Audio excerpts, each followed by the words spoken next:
বিগত ৭৫ বছৰে কোনো চৰকাৰে তদন্তকাৰী সংস্থাসমূহৰ এনেদৰে অপব্যৱহাৰ কৰা নাই, যেনেদৰে শাসকীয় এই বিজেপি চৰকাৰখনে কৰিছে।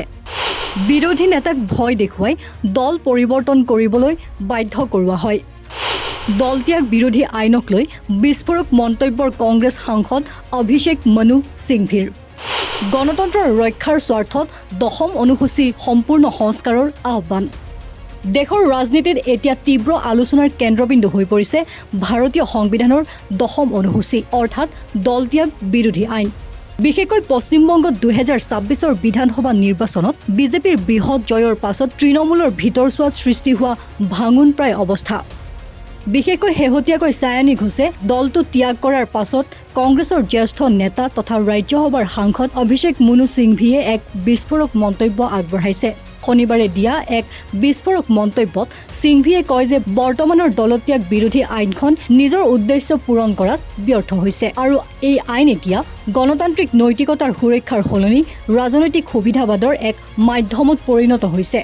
সিংভিয়ে স্পষ্টভাৱে কয় যে তেওঁ বহু বছৰ ধৰি একেই দাবী কৰি আহিছে। তেওঁৰ মতে যিকোনো জনপ্ৰতিনিধিয়ে যি ৰাজনৈতিক দলৰ প্ৰতীকত নিৰ্বাচনত জয়ী হৈছে, যদি তেওঁ পিছত প্ৰত্যক্ষ বা পৰোক্ষভাৱে সেই দলৰ বিৰুদ্ধে কাম কৰে, অন্য দলক সমৰ্থন কৰে অথবা আন কোনো ৰাজনৈতিক শক্তিৰ সৈতে যোগসূত্ৰ স্থাপন কৰে, তেন্তে তেওঁক অবিলম্বে নিজৰ সাংবিধানিক পদৰ পৰা পদত্যাগ কৰিব লাগে। তাৰ পিছত তেওঁ পুনৰ জনতাৰ ওচৰলৈ গৈ নিৰ্বাচনত অৱতীৰ্ণ হ'ব লাগিব।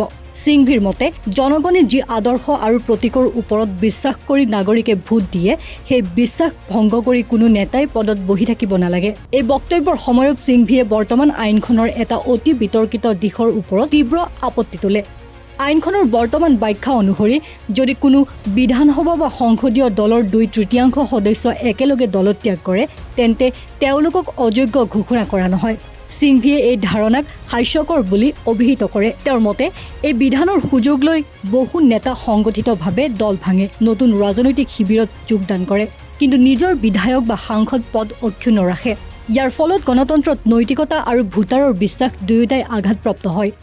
নিজৰ যুক্তি অধিক শক্তিশালী কৰিবলৈ সিংভিয়ে ২০২২ চনৰ শিৱসেনাৰ মাজৰ ৰাজনৈতিক সংকটৰ সময়ত হোৱা সাংবিধানিক সংঘাতৰ কথাও উল্লেখ কৰে। সেই সময়ত একনাথ সিন্দেৰ নেতৃত্বত শিৱসেনাৰ বৃহৎ অংশই বিদ্ৰোহ ঘোষণা কৰি তেতিয়াৰ মুখ্যমন্ত্ৰী উদ্ধৱ ঠাকৰেৰ নেতৃত্বত প্ৰত্যাহ্বান জনাইছিল। এই ঘটনাৰ পাছত সৰ্বোচ্চ ন্যায়ালয়ে গুৰুত্বপূৰ্ণ ৰায়দান দি স্পষ্ট কৰিছিল যে ২০০৩ চনৰ সাংবিধানিক সংশোধনৰ পিছত দল বিভাজনৰ পুৰণি সুৰক্ষা ব্যৱস্থা বাতিল কৰা হৈছে। আদালতৰ সেই ৰায়ে দেখুৱাই দিছিল যে দলত্যাগ বিৰোধী আইনক সহজে নিজৰ সুবিধামতে ব্যাখ্যা কৰিব নোৱাৰি। সিংভিয়ে দাবী কৰে যে এই ৰায়ৰ পিছতো বহু ক্ষেত্ৰত আইনখন ভুলভাৱে ব্যৱহাৰ হৈ আছে। ইফালে পশ্চিমবংগত তৃণমূল কংগ্ৰেছৰ ভিতৰত দেখা দিয়া অভ্যন্তৰীণ অসন্তোষ আৰু বিদ্ৰোহৰ পৰিপ্ৰেক্ষিততো সিংভিয়ে গুৰুত্বপূৰ্ণ মন্তব্য কৰে। তেওঁৰ মতে দলটোৰ বহু নেতা বা সাংসদে দলটো এৰি গুচি যোৱাৰ বাবে কেৱল বিজেপি দলটোকে অকলে দায়ী কৰিব নোৱাৰি, কাৰণ দলৰ ভিতৰচোৱাত কিছু বাস্তৱ হতাশা আৰু অসন্তোষো আছে, যিয়ে নেতাসকলক বিদ্ৰোহৰ পথলৈ ঠেলি দিছে। যদিও তেওঁ লগতে অভিযোগ কৰে যে শাসকীয় বিজেপিয়ে কেন্দ্ৰীয় সংস্থাসমূহ ব্যৱহাৰ কৰি বিৰোধী দলৰ ওপৰত ব্যাপক ৰাজনৈতিক চাপ সৃষ্টি কৰিছে।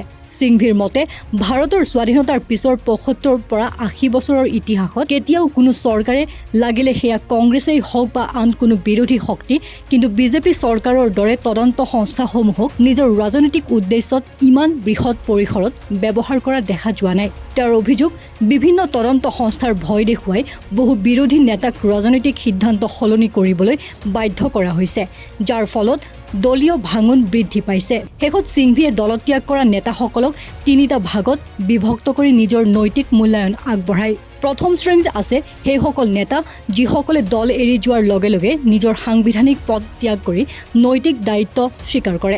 দ্বিতীয় শ্ৰেণীত আছে সেইসকল যিসকলে স্পষ্টভাৱে দলত্যাগ কৰি নতুন ৰাজনৈতিক পথ বাছি লৈছে। কিন্তু তৃতীয় শ্ৰেণীটো হৈছে সিংভিৰ মতে আটাইতকৈ উদ্বেগজনক, যিসকলে নিজৰ দলৰ বিৰুদ্ধে কাম কৰিছে, আন দলক সমৰ্থন কৰিছে, অথচ নিজৰ বিধায়ক বা সাংসদ পদো এৰা নাই আৰু দলীয় সদস্য পদো বজাই ৰাখিছে। সেই শ্ৰেণীক তেওঁ অনৈতিকতাৰ স্পষ্ট উদাহৰণ বুলি অভিহিত কৰি কয় যে এনে ৰাজনীতিক গণতন্ত্ৰৰ ভিতৰচোৱা মজবুত নকৰে, বৰং ধ্বংসৰ পথ প্ৰসাৰিত কৰে। এই সমগ্ৰ বিতৰ্কৰ পিছত দেশজুৰি পুনৰ এবাৰ এক ডাঙৰ প্ৰশ্ন উত্থাপিত হৈছে। ভাৰতৰ দলত্যাগ বিৰোধী আইন কি সঁচাকৈয়ে গণতন্ত্ৰ আৰু জনতাৰ স্বাৰ্থ সুৰক্ষিত কৰিছে, নে ই এতিয়া ৰাজনৈতিক সুবিধাবাদ আৰু ক্ষমতাৰ খেলৰ এক অস্ত্ৰত পৰিণত হৈছে? আগন্তুক সময়ত এই আইনত সাংবিধানিক সংশোধন আনি অধিক কঠোৰ ৰূপ দিয়া হ'ব নেকি? সেয়াই এতিয়া দেশৰ ৰাজনৈতিক মহলত চৰ্চাৰ কেন্দ্ৰবিন্দু। News desk report, north east নাও।